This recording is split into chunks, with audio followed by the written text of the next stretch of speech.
Assalamu alaikum, my dear students. I hope you are all fine and well. Dear students, we are going to solve our question number 4.26 today.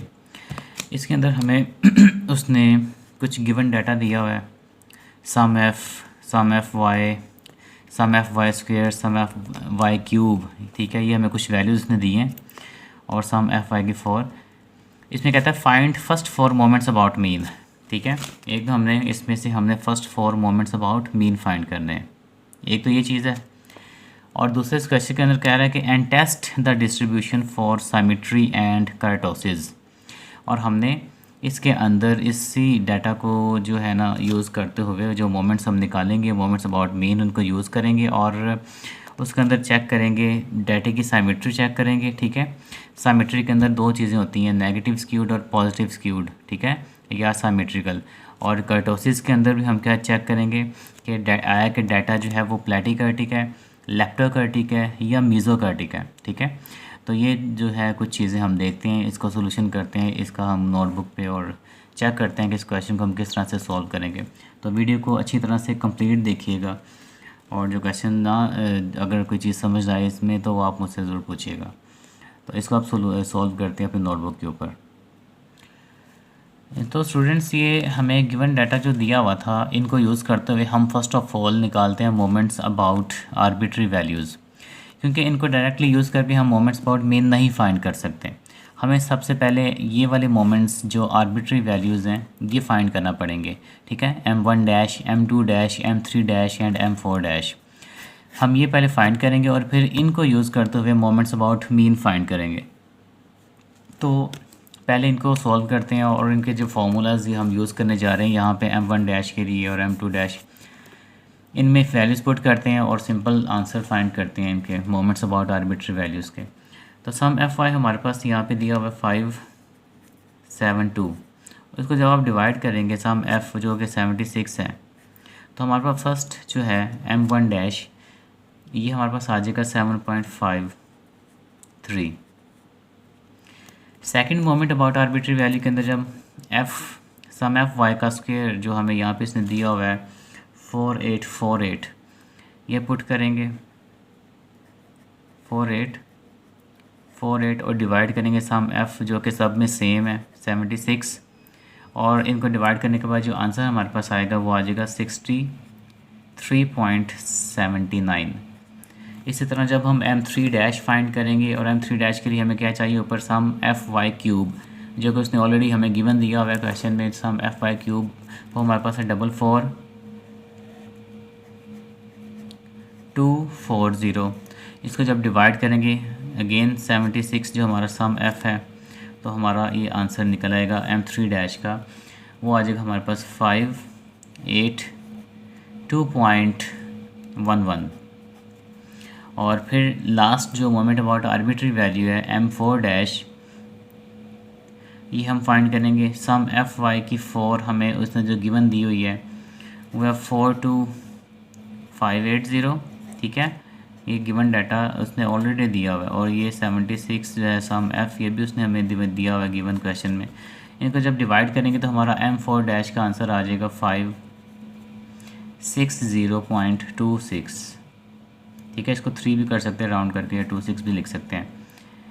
तो ये हमारे 4 अभी निकले हैं moments about arbitrary values. अब हम इन चारों को यूज़ करेंगे, इनके ये आंसर्स यूज़ करेंगे और हम मोमेंट्स अबाउट मीन फाइंड करेंगे। तो ये चारों के आंसर्स को यूज़ करते हुए अब हम मोमेंट्स अबाउट मीन निकालते हैं। M1 डैश हमारा यहाँ पे फाइंड हुआ था 7.53 माइनस M1 डैश फिर 7.53 है और ये इसका सम हमेशा ज़ीरो निकलेगा। अब आपको पहले भी बताया था कि M1 जो होता है, जो फर्स्ट मोमेंट अबाउट मीन होता है, वो is always equal to zero होता है। ये बार बार हमने क्वेश्चंस में किया है। सेकंड मोमेंट अबाउट मीन जो होता है ये वेरिएंस के इक्वल होता है, ठीक है ना। इसकी प्रॉपर्टी है कि ये वेरिएंस के इक्वल होता है और इसको फाइंड करने का ये फॉर्मूला है M2 dash minus M1 dash का स्क्वायर। तो M2 डैश हमारे पास यहाँ पे है 63.79 माइनस M1 डैश हमारे पास है 7.53, और जब इसका स्क्वायर करेंगे तो हमारे पास सेकंड मोमेंट अबाउट मीन निकलेगा 7.09। और थर्ड इसी तरह मोमेंट अबाउट मीन फाइंड करते हैं सिंपल फार्मूलाज के अंदर हम ये वैल्यूज़ पुट करते हैं। M3 डैश हमारे पास जो हमने फाइंड किया था पीछे अभी, वो है 582.11 माइनस 3। M2 डैश हमारे पास निकला था 63.79 और इंटू M1 डैश हमारा था 7.53 प्लस 2 फार्मूले का, और M1 डैश हमारा है 7.53 इसका क्यूब। तो जब हम इस पूरे स्टेप को सॉल्व करेंगे तो हमारा जो M3 है उसका आंसर यहाँ पे निकल आएगा, माइनस में आएगा नेगेटिव में -4.99। और इसी तरह जो हमारा लास्ट है M4 मोमेंट अबाउट मीन, जो फोर्थ मोमेंट अबाउट मीन है इसको फाइंड करते हैं। तो M4 डैश ये था हमारा 560.26 माइनस 4। M3 डैश हमारा था 582.11 और M1 डैश हमारा था 7.53। ठीक है, आगे प्लस 6 एज इट इज़ आ जाएगा। M2 डैश की वैल्यू थी हमारे पास 63.79 और मल्टीप्लाई बाय M1 डैश की वैल्यू थी 7.53 और ऊपर है इसका स्क्वायर। और ये जो चीज़ है ये मैं यहाँ पे नीचे लिख देता हूँ, -3 और M1 डैश हमारे पास आ रही है 7.53 और इसका ही पावर 4। ठीक है, यहाँ पे जगह कम थी तो मैंने ये चीज़ यहाँ पे नीचे ले आऊँ। तो जब आप इस सारे स्टेप को सोल्व करेंगे तो आपका जो M4 है वो आएगा यहाँ पे -4916.08, ये आ रहा है माइनस के अंदर। ठीक है, M4 की वैल्यू आ रही है माइनस के अंदर। अब हमने क्या करना है, लास्ट पे मोमेंट्स अबाउट मीन फाइंड करने के बाद हमने चेक करना है आया कि डाटा हमारा साइमेट्रिकल है या पॉजिटिवली स्क्यूड है या नेगेटिवली स्क्यूड है। ठीक है, और दूसरा हमने इसके कर्टोसिस फाइंड करने होते हैं जो कि β2 जिसमें फाइंड करना होता है, तो हमें पता चलता है कि प्लैटिकर्टिक है या लेप्टोकर्टिक है या मीज़ोकर्टिक है। तो अब उसकी तरफ चलते हैं हम। तो यहाँ पे एक चीज़ आपको मैंने बतानी है, बहुत इम्पोर्टेंट है।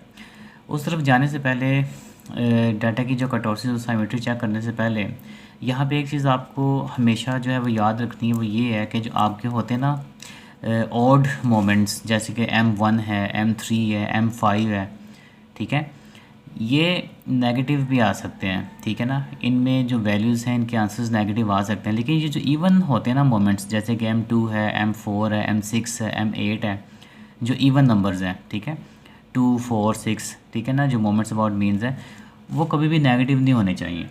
लेकिन अगर कोई नेगेटिव आ जाए ना तो उसमें फिर ये होता है कि हम उसको वहीं पे स्टॉप कर देते हैं और आगे उस डाटे की जो है ना मदद से कोई भी चीज़ फाइंड नहीं करते, क्योंकि हमारे डाटे के अंदर मिस्टेक होती है। अब यहाँ पे अगर आप देखें ना तो आपका M4 जो है वो नेगेटिव आ रहा है। ठीक है, तो आपने यहीं पे इसको स्टॉप कर देना है और ये लिख देना है कि M4 can never be negative, the data जो है, जो गिवन डाटा है वो रॉन्ग है। सिंपल, ये एग्जामिनर ने या ये बुक वाले ने डाटा ही ऐसा दिया हुआ है। ठीक है, ये हमें चेक करने के लिए आया कि हमें मोमेंट्स फाइंड करना आते हैं या नहीं, और उसके बाद हमें ये चीज़ पता है या नहीं, तो ये चीज़ पता लगाने के लिए उसने हमें ऐसा डाटा दिया है।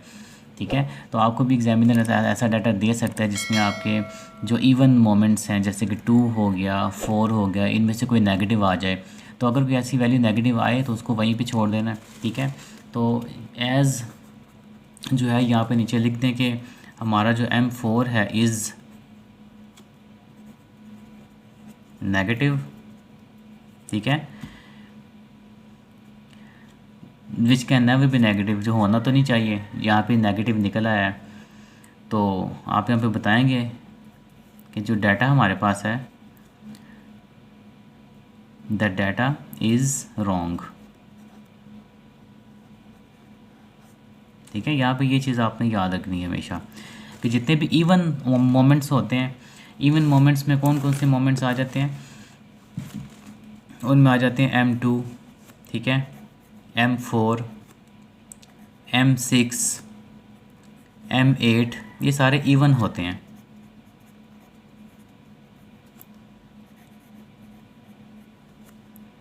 ठीक है, इवन ऑर्डर मोमेंट्स जो होते हैं या इवन जो होते हैं मोमेंट्स, ये सारे के सारे ये कभी भी, ठीक है ना, ये कभी भी नेगेटिव नहीं होते, नेवर नेगेटिव।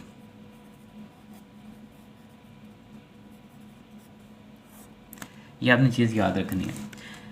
और बाकी जो ऑर्डर मोमेंट्स होते हैं M1, M3, M5, M7, M9, ये नेगेटिव आ सकते हैं। तो इनमें से अगर कोई नेगेटिव आ जाता है, हमारे सिलेबस में जस्ट 4 तक ही है ना, तो M2 या M4 अगर नेगेटिव आ जाता है तो इट मीन्स कि आपका जो है ना वो डाटा रॉन्ग है, और आप उस क्वेश्चन को वहीं पे अंडरलाइन करके उसको स्टॉप कर दें। तो मैं भी यही करने जा रहा हूँ, ठीक है, ये लें। अच्छा, लेकिन अब यहाँ पे एक चीज़ जो अगर फॉर एग्ज़ाम्पल ये नेगेटिव ना होता तो उसके लिए जो चीज़ आपको पता होना चाहिए थे वो यही थी कि हमने आगे इसकी जब सिमेट्रिकल और कर्टोसिस चेक करनी है एक्चुअली, वो उनके लिए हमें कौन सा फार्मूला यूज़ करना है। तो उनके लिए आपको ये 2 फार्मूलाज यूज़ करने हैं। सिमेट्री चेक करने के लिए हम बीटा 1 यूज़ करते हैं हमेशा, और जो कर्टोसिस होते हैं उनको चेक करने के लिए हम हमेशा बीटा 2 का फार्मूला यूज़ करते हैं, ठीक है। तो ये चीज़ें आपको जो है वो आनी चाहिए। और इसमें बीटा 1 में हम यही देखते हैं कि अगर हमारा बीटा 1 जो है अगर ये 0 के इक्वल आ जाए तो डाटा सिमेट्रिकल होता है, ठीक है ना, डाटे के अंदर सिमेट्री पाई जाती है। अगर बीटा 1 हमारा 0 से बड़ा आ जाए, ये हमने पीछे भी किसी क्वेश्चन में देखा था, तो डाटा पॉजिटिव स्क्यूड होता है। और अगर बीटा 1 हमारा 0 से छोटा आ जाए तो डाटा नेगेटिव स्क्यूड होता है।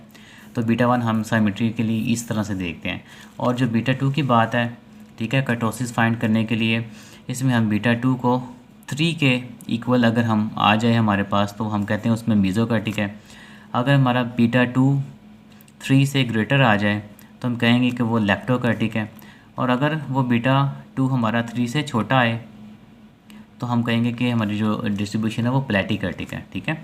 तो इस तरह से हम ये चेक कर लेते हैं। लेकिन अब हमें इस क्वेश्चन में इसकी ज़रूरत नहीं है क्योंकि हमारा M4 नेगेटिव आ गया, तो जिसकी वजह से हम ये आगे हमने नहीं किया और ना ही हम कर सकते हैं, ना इसकी ज़रूरत है क्योंकि डाटा हमारा रॉन्ग है। तो ये क्वेश्चन इतना ही था, इसको आप अटैम्प्ट करें, इसकी प्रैक्टिस करें, और बाकी इंशाल्लाह अगली क्लास में मिलते हैं, अगले लेक्चर में। अपना ख्याल रखिएगा, दुआ में याद रखिएगा। अल्लाह हाफिज़।